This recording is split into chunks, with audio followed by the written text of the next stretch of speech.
Hi students, അപ്പോൾ നമ്മൾ option രജിസ്ട്രേഷൻ്റെ വീഡിയോ ചെയ്യാമെന്ന് ഞാൻ പറഞ്ഞിരുന്നു. നമ്മൾ ഫസ്റ്റ് നമ്മുടെ കാൻഡിഡേറ്റ് പോർട്ടലിൽ കയറിയിട്ട് നമ്മുടെ അപ്ലിക്കേഷൻ നമ്പറും പാസ്വേഡും കറക്റ്റായിട്ട് അടിച്ചു കൊടുക്കുക, ആക്സസ് കോഡും കറക്റ്റായിട്ട് അടിച്ചു കൊടുക്കുക. അപ്പോൾ നമുക്ക് പേയ്മെൻറ്റ് പോർട്ടലിന് എത്തുന്നതിന് മുമ്പ് തന്നെ നമ്മുടെ കീം പ്രൊഫൈലിലേക്ക് കയറുന്നതായിരിക്കും. അപ്പോൾ എനിക്ക് പറയുകയാണെന്ന് വെച്ച് കഴിഞ്ഞാൽ, ഇത് ചെയ്യുന്നതിന് മുമ്പ് നിങ്ങൾ ഏതൊക്കെ കോളേജിലാണ് അഡ്മിഷൻ എടുക്കാൻ ഉദ്ദേശിക്കണമെന്ന് വെച്ച് കഴിഞ്ഞാൽ അത്തരം കോളേജുകളുടെ ഒരു ലിസ്റ്റ് ഉണ്ടാക്കി വെക്കണം.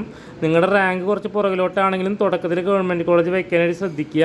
നിങ്ങൾ വളരെയധികം ശ്രദ്ധിക്കേണ്ട ഒരു കാര്യം, നിങ്ങൾ ജോയിൻ ചെയ്യാൻ സാധ്യതയില്ലാത്ത കോളേജ് അതല്ലെങ്കിൽ താല്പര്യമില്ലാത്ത കോളേജുകളുണ്ടെങ്കിൽ അതൊരിക്കലും നിങ്ങൾ കൊടുക്കരുത്. കാരണം വൺസ് ഒരു അലോട്ട്മെൻറ്റ് കിട്ടിയിട്ട് നിങ്ങൾ ജോയിൻ ചെയ്യാതിരിക്കുകയാണെങ്കിൽ നിങ്ങൾ ടോട്ടൽ അലോട്ട്മെൻറ്റ് പ്രോസസ്സിൽ നിന്ന് പുറത്താകും. അപ്പോൾ ഫസ്റ്റ് അലോട്ട്മെൻറ്റ് കിട്ടുമ്പോൾ നിങ്ങൾ മസ്റ്റായിട്ട് ആ കോളേജിൽ ജോയിൻ ചെയ്തിരിക്കണം. അതുകൊണ്ട് തന്നെ സാധ്യതയില്ലാത്ത കോളേജുകൾ നിങ്ങൾ കൊടുക്കണ്ട. അപ്പോൾ വൺസ് പോർട്ടലിനുള്ളിലേക്ക് കയറി കഴിഞ്ഞാൽ ലെഫ്റ്റ് സൈഡിൽ ഓപ്ഷൻ രജിസ്ട്രേഷൻ കാണും, അവിടെ ജസ്റ്റ് ക്ലിക്ക് ചെയ്താൽ മതി. അപ്പോൾ നിങ്ങൾ അടയ്ക്കേണ്ട ഫീസ് കാണിക്കും, 2000 ആണ് അടയ്ക്കേണ്ടത്. മുമ്പ് കീം B.ARCH അലോട്ട്മെൻറ്റ് പ്രോസസ്സിൽ പങ്കെടുത്തിട്ടുള്ളവരാണെങ്കിൽ കുഴപ്പമില്ല, ബാക്കിയുള്ളവർക്ക് ഇത് കാണിക്കും. എന്നിട്ട് ഓൺലൈൻ പേയ്മെൻറ്റ് കൊടുക്കാം, അല്ലെങ്കിൽ നിങ്ങൾക്ക് ചലാൻ വഴിയും പേ ചെയ്യാം. പ്രൊസീഡ് ടു പേ എന്ന് കൊടുക്കുക. അപ്പോൾ നിങ്ങൾക്ക് നെറ്റ് ബാങ്കിങ് വഴിയും ക്രെഡിറ്റ് കാർഡ് അല്ലെങ്കിൽ ഡെബിറ്റ് കാർഡ് വഴിയൊക്കെ പേയ്മെൻറ്റ് ചെയ്യാനുള്ള ഓപ്ഷൻ ഉണ്ട്. ഞാനിവിടെ നെറ്റ് ബാങ്കിങ് വഴിയാണ് ചെയ്ത് കാണിച്ചു കൊടുക്കുന്നത്. അപ്പോൾ നെറ്റ് ബാങ്കിങ് വഴി ചെയ്യുമ്പോൾ നെറ്റ് ബാങ്കിങ് സെലക്ട് ചെയ്യുക. നമ്മൾ ഏത് ബാങ്കിൻ്റെയാണ് ഉദ്ദേശിക്കുന്നത് വെച്ച് കഴിഞ്ഞാൽ ആ ബാങ്ക് ക്ലിക്ക് ചെയ്യുക. ആ ബാങ്ക് ക്ലിക്ക് ചെയ്തതിന് ശേഷം അതിൻ്റെ നെറ്റ് ബാങ്കിങ്ങിൻ്റെ യൂസർ നെയിം പാസ്വേഡ് ഇതിലേക്ക് കിടക്കുന്നതായിരിക്കും. നിങ്ങൾ വൺസ് അത് ഫില്ല് ചെയ്ത് നേരെ പേയ്മെൻറ്റ് കൊടുക്കേണ്ടതാണ്. അപ്പോൾ ഈ ഒരു പ്രൊസീജിയർ കഴിഞ്ഞിട്ടാണ് നെക്സ്റ്റ് ഒരു ഇഷ്യൂ ഇവിടെ കാണിക്കുന്നത്. പലരുടെയും പേയ്മെൻറ്റ് ഫെയിൽഡ് എന്നാണ് ഇനീഷ്യലി ഒരു പോപ്പപ്പ് മെസ്സേജ് വരുന്നത്. പക്ഷേ പേയ്മെൻറ്റ് ഫെയിൽഡ് എന്ന് കാണിച്ചാലും അവർക്കത് പേയ്മെൻറ്റ് കിട്ടുന്നുണ്ട്. കാരണം നമുക്ക് ഓപ്ഷൻ ഫില്ലിങ്ങിലേക്ക് കിടക്കാനായിട്ട് സാധിക്കുന്നതായിരിക്കും. ഓക്കെ, അപ്പോൾ ഞാൻ ഈ പറഞ്ഞ കാര്യങ്ങളൊക്കെ വളരെയധികം ശ്രദ്ധിക്കുക.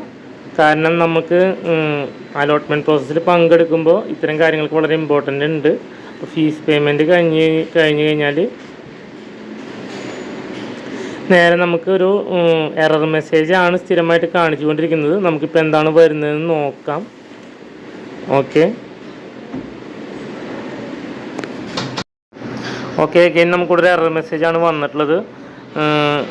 അത് പേടിക്കേണ്ട, നമുക്ക് വീണ്ടും ഓപ്ഷൻ രജിസ്ട്രേഷൻ എടുത്തിട്ട് കൺഫേം കൊടുത്തു കഴിഞ്ഞാൽ നമുക്ക് നെക്സ്റ്റ് പേജിലേക്ക് പോകാവുന്നതാണ്. ഇപ്പോൾ നിങ്ങളുടെ പ്രൊഫൈൽ സൈഡിൽ കോളേജസിൻ്റെ എല്ലാം അവൈലബിൾ ആയിരിക്കും. നിങ്ങൾക്ക് ഓരോ കോളേജസ് കറക്റ്റ് അറിയാമെങ്കിൽ അത് കോളേജ് തന്നെ സെർച്ച് ചെയ്തെടുക്കാം. അതല്ലെങ്കിൽ നമ്മൾ പറയുന്നതിന് ആർക്കിടെക്ചറിന് സെലക്ട് ചെയ്തിട്ട് ഗവൺമെൻറ് B.ARCH എന്നുള്ളതിലേക്ക് സെലക്ട് ചെയ്യും. അപ്പോൾ ഫസ്റ്റ് നമുക്ക് CET ട്രിവാൻഡ്രം നമ്മൾ ആഡ് ചെയ്യുന്നു. പിന്നെ സെക്കൻഡ് GC തൃശ്ശൂർ അത് നമ്മൾ ആഡ് ചെയ്ത് കൊടുക്കുന്നു. അതിനുശേഷം നമുക്ക് KEAM കൊല്ലം ആഡ് ചെയ്യുന്നു. RIT കോട്ടയം. ഇത് ഓരോ കുട്ടികളും പ്രിഫറൻസ് വ്യത്യാസം ഉണ്ടാവും, പക്ഷെ നമ്മളത് ഓരോ കുട്ടികളോട് ചോദിച്ചിട്ടുള്ള ആ ഒരു പ്രിഫറൻസാണിത്. ഇത് തന്നെയാണ് ഞാനും പ്രിഫർ ചെയ്യുന്നൊരു ഓർഡർ. ഇനി പ്രൈവറ്റ് കോളേജുകളിൽ നമ്മൾ കൊടുക്കുന്നത് ഏതാണ് കൊടുക്കാൻ ഉദ്ദേശിക്കുന്നത് വെച്ച് കഴിഞ്ഞാൽ ആ കോളേജസൊക്കെ നമുക്കിവിടെ കൊടുക്കാം. ഞാനിവിടെ ജസ്റ്റ് ട്രയലായിട്ട് ചില കോളേജസ് കൊടുക്കുന്നതേ ഉള്ളൂ. അത് ഞാനൊരു പ്രത്യേക ഓർഡറിലൊന്നും ചെയ്യുന്നതല്ല. ഇപ്പോൾ MES കുറ്റിപ്പുറം എടുത്ത് കൊടുത്തു, പഴയ കോളേജുകളിലൊന്നാണ്, അത് ആഡ് ചെയ്തു. അതുപോലെ ആവണി ആഡ് ചെയ്ത് കൊടുക്കാം. അതുപോലെ മറ്റ് പ്രൈവറ്റ് കോളേജ് നിങ്ങൾക്ക് ഇഷ്ടമുള്ള കോളേജസുകളെല്ലാം തന്നെ ആഡ് ചെയ്ത് കൊടുക്കാവുന്നതാണ്. നിങ്ങൾക്ക് KEAM എഴുകോൺ കൊടുക്കാം.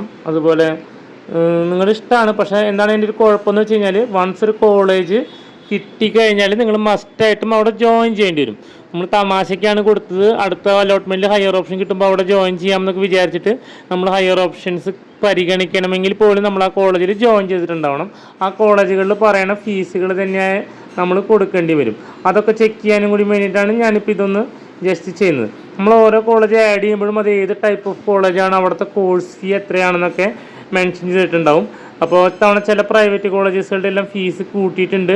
1,12,500 പ്രൈവറ്റ് കോളേജസിലെ കോഴ്സ് ഫീ ആയിട്ട് ഇപ്പോൾ പലയിടത്തും വരുന്നത്. പക്ഷെ നിങ്ങൾ നേരത്തെ കാണിച്ചിട്ടുള്ള ഗവൺമെൻറ് കോളേജുകളുടെ എല്ലാം ഫീസും അവിടെ നിങ്ങൾ കറക്റ്റായിട്ട് കണ്ടിട്ടുള്ളതാണ്. അപ്പോൾ നമുക്കതൊക്കെ ഒന്ന് ജസ്റ്റ് കാണാനും അതൊക്കെ വേണ്ടിയിട്ട് ഞാൻ ജസ്റ്റ് ആഡ് ചെയ്യുന്നതാണ്. നമുക്ക് ആവശ്യമില്ല എന്ന് തോന്നുകയാണെങ്കിൽ അതെല്ലാം നമുക്ക് 1 by 1 ആയിട്ട് ഡിലീറ്റ് ചെയ്യാനുള്ള ഓപ്ഷനും സൈഡിൽ അവൈലബിൾ ആണ്.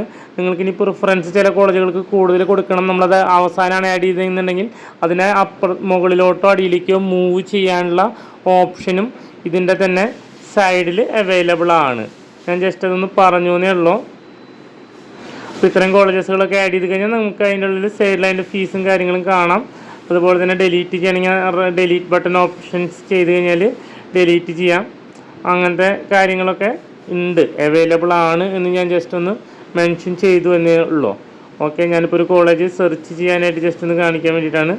അപ്പോൾ ഓൾ കോളേജസ് ഇട്ടിട്ട് നമുക്ക് അതിനുള്ളിൽ ഒരു കോളേജ്, ഇപ്പോൾ കോളേജ് ഓഫ് ആർക്കിടെക്ചർ ട്രിവാൻഡ്രം എന്നുള്ളൊരു കോളേജാണ് വേണ്ടതെന്നുണ്ടെങ്കിൽ നമുക്കിതുപോലെ സ്ക്രോൾ ചെയ്ത് നോക്കാം. അതല്ലാന്നുണ്ടെങ്കിൽ നമുക്ക് ആ കോളേജസിനെ മുകളിൽ blank search by college bar course എന്നുള്ളടത്ത് അടിച്ചിട്ട് നമുക്ക് അങ്ങനെയും നോക്കി മനസ്സിലാക്കാവുന്നതാണ്. ഞാനിപ്പോൾ ഈ പറഞ്ഞ കാര്യങ്ങളിലൊക്കെ ശ്രദ്ധിക്കണം നിങ്ങൾ വളരെയധികം ക്ലിയർ ആയിട്ട്. കാരണം നമ്മളൊരു കോളേജ്, ആവശ്യമില്ലാത്തൊരു കോളേജ്, നമുക്ക് താല്പര്യമില്ലാത്തൊരു പ്രൈവറ്റ് മാനേജ്മെൻറ്റ് കോളേജ് നമ്മളറിയാതെ ആഡ് ചെയ്തിട്ടുണ്ടെങ്കിൽ നമുക്ക് അവിടെ അഡ്മിഷൻ കിട്ടുകയാണെങ്കിൽ നമുക്ക് അവിടെ ജോയിൻ ചെയ്യേണ്ടി വരും. ഹയർ ഓപ്ഷൻസിന് അടുത്ത അലോട്ട്മെൻറ്റുകൾ ഉണ്ടെങ്കിലാണ് അതിൽ കൺസിഡർ ചെയ്യുള്ളൂ. അപ്പോൾ ചില റൂമേഴ്സൊക്കെ പരക്കുന്നുണ്ട്, 2 അലോട്ട്മെൻറ്റുകൾ കഴിഞ്ഞ് കഴിഞ്ഞാൽ അലോട്ട്മെൻറ്റ് ക്ലോസ് ചെയ്യും എന്നുള്ള കാര്യങ്ങളെ പറ്റിയിട്ട്. അതിൻ്റെ കൂടുതൽ ഡീറ്റെയിൽസ് വരുന്നതനുസരിച്ച് ഞാനത് അപ്ഡേറ്റ് ചെയ്യുന്നതായിരിക്കും. ഒഫീഷ്യലായിട്ടുള്ള സൈറ്റിൽ വരുന്ന നോട്ടിഫിക്കേഷൻ്റെ ബേസിലായിരിക്കും നമ്മളെല്ലാ അപ്ഡേറ്റ്സുകളും ചെയ്യുന്നത്. അപ്പോൾ ഈ കോളേജിൻ്റെ ഫീസ് അവിടെ കറക്റ്റ് മെൻഷൻ ചെയ്ത് എടുത്തൊന്ന് കാണിച്ചതാണ്. അപ്പോൾ അതുപോലെ തന്നെ ഓരോ കോളേജസിൻ്റെയും ഫീസ് നമുക്ക് അവിടെ നോക്കി കഴിഞ്ഞാൽ കറക്റ്റായിട്ട് മനസ്സിലാക്കാവുന്നതാണ്. വൺസ് ഇതെല്ലാം കഴിഞ്ഞ് കഴിഞ്ഞാൽ നിങ്ങൾ ഏറ്റവും മുകളിൽ home instructions, save, print option ഈ പറയുന്നതിൽ നിങ്ങൾ മസ്റ്റായിട്ടും സേവ് എന്ന് പറഞ്ഞിട്ടുള്ളത് നിങ്ങൾ എന്തായാലും ചെയ്തിട്ടുണ്ടാവണം. കാരണം വൺസ് ഇത് സേവ് ചെയ്തില്ലെങ്കിൽ നിങ്ങൾ ടോട്ടലായിട്ടുള്ള അലോട്ട്മെൻറ്റ് പ്രോസസ്സിൽ നമ്മളെ പരിഗണിക്കില്ല. ഓക്കെ, അപ്പോൾ നമ്മൾ സേവ് ചെയ്തിട്ടുണ്ടാവണം മസ്റ്റായിട്ടും. അപ്പോൾ റിമൂവ് ചെയ്യേണ്ടത് കാര്യങ്ങൾ റിമൂവ് ചെയ്യാം. സേവ് ചെയ്യേണ്ടത് വളരെ മസ്റ്റായിട്ടുള്ള, വളരെ ഇമ്പോർട്ടൻ്റ് ആയിട്ടുള്ളൊരു കാര്യമാണ്, തെറ്റിക്കരുത്. അത് സേവ് ചെയ്ത് കഴിഞ്ഞ് കഴിഞ്ഞാൽ നിങ്ങൾക്കത് പ്രിൻ്റ് എടുത്ത് വെക്കണം എന്നുള്ളവരാണെങ്കിൽ ലാസ്റ്റ് അലോട്ട്മെൻറ്റിൻ്റെ ഇതിൽ നിന്ന് പ്രിൻ്റ് എടുത്ത് വയ്ക്കുകയും ചെയ്യാവുന്നതാണ്. കാരണം നിങ്ങൾക്ക് പിന്നീട് അതൊരു റെഫറൻസ് ആക്കി എടുക്കണമെങ്കിൽ നമ്മളത് എപ്പോഴും പ്രിൻ്റ് എടുത്ത് വെക്കണം. ഓക്കെ, അത് വളരെ ഇമ്പോർട്ടൻ്റ് ആണ്. അപ്പോൾ നിങ്ങൾ ഈ ഇൻസ്ട്രക്ഷൻസും കാര്യങ്ങളും മസ്റ്റായിട്ട് വായിക്കണം. ലാസ്റ്റ് ഇത് പ്രിൻ്റ് എടുത്ത് വെക്കണം.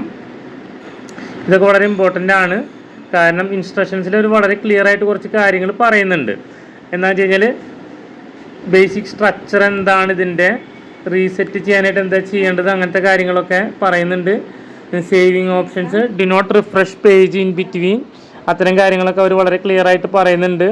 അപ്പോൾ സേവ് ചെയ്യണം, ഇത്രയും കാര്യങ്ങളൊക്കെ ശ്രദ്ധിക്കണം. ഓപ്ഷൻ കൊടുത്തു കഴിഞ്ഞാൽ നമുക്കതൊരു PDF ആയിട്ട് ഇതുപോലെ നമുക്ക് വരും. അപ്പോൾ നമ്മൾ കൊടുത്തിട്ടുള്ള കോളേജസിൻ്റെ ഒക്കെ ലിസ്റ്റ് ആയിരിക്കും അതിനുള്ളിൽ കാണിക്കുക. ജസ്റ്റ് നമുക്കത് ഇടയ്ക്കിടയ്ക്ക് എഡിറ്റ് ചെയ്യാം, ഇൻ ബിറ്റ്വീൻ ചെയ്യാനും ഉള്ള ഓപ്ഷൻസും ഉണ്ട്. ഇത് കഴിഞ്ഞ് ലോഗ് ഔട്ട് ചെയ്യാവുന്നതാണ്. ഓക്കെ.